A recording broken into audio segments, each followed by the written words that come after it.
ជំរាបសួរស្ដីបងប្អូនឃើញក្បាលវីដេអូដឹងហើយតើណាបងប្អូនខ្ញុំធ្វើមកអ្វីដែរបងប្អូនមើលតោះអញ្ជើញទៅតាមដានទាំងអស់គ្នាណាបងប្អូនថ្ងៃនេះខ្ញុំឆាសៀងជាមួយសាច់ជ្រូក3ជាន់ណាបងប្អូនឆ្ងាញ់ណាស់បងប្អូនខានហូបយូរហើយណាបងប្អូនហ្នឹងហើយនេះខ្ញុំចាប់ដើមបងគ្រឿងបងអំបិលស្ករប៊ីចេងអញ្ចឹងណាបងប្អូនប៉ុន្តែអំបិលខ្ញុំដាក់បន្តិចមួយទេណាបងប្អូនសៀងយើងប្រៃហើយណាបងប្អូនហ្នឹងហើយខ្ញុំមានខ្ញីមានអីចឹងទៅបងប្អូនហើយសៀងខ្ញុំមួយដបកន្លះលីត្របងប្អូនហ្នឹងហើយនេះគេបានថ្លឹងគីឡូថ្លៃអីទេណាបងប្អូនហ្នឹងហើយគេដាក់ដបបងប្អូនសៀងខ្ញុំណាបងប្អូនសៀងផ្អែមទេណាបងប្អូនហ្នឹងហើយមិនមែនសៀងប្រៃទេបងប្អូននេះខ្ញុំឆាសាច់ឲ្យឈ្ងុយហើយបងប្អូនខ្ញុំចាប់ផ្ដើម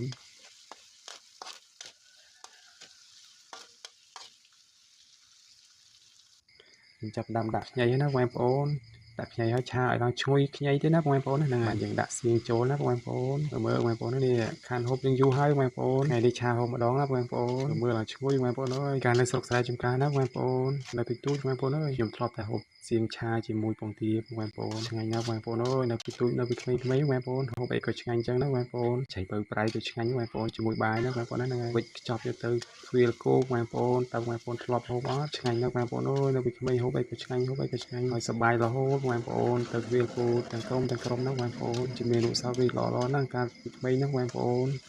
ទាំងមិត្តភ័ក្តិទាំងបងប្អូនជួបគ្នាសប្បាយណាស់បងប្អូនអើយបើខែភ្លឺទៀតបងប្អូនកាន់តែសប្បាយណាស់បងប្អូនលេងជុំគ្នាបងប្អូនអើយសប្បាយខ្លាំងណាស់ពីក្មេងខ្ញុំចាប់ផ្ដើមដាក់សៀងណាបងប្អូនដាក់សៀងហើយខ្ញុំឆាឆ្អិនហើយបងប្អូនឆាសៀងឆាឆ្អិនទៅ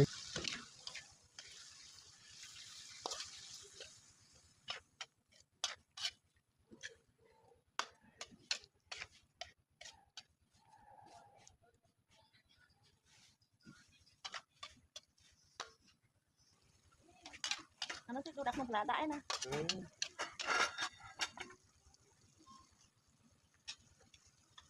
ខ្ញុំដាក់ស្លឹកខ្ទឹមហើយម្ទេសដែលខ្ញុំហាន់ហើយណាបងប្អូន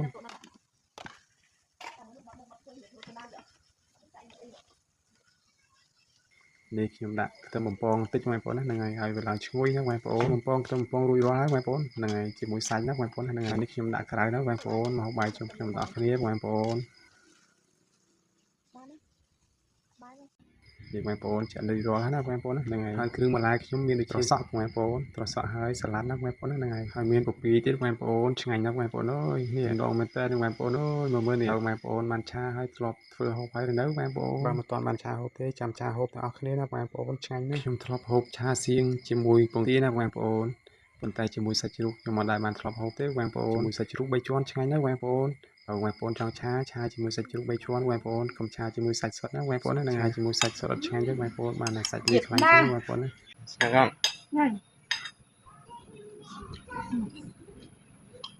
បាយបងប្អូន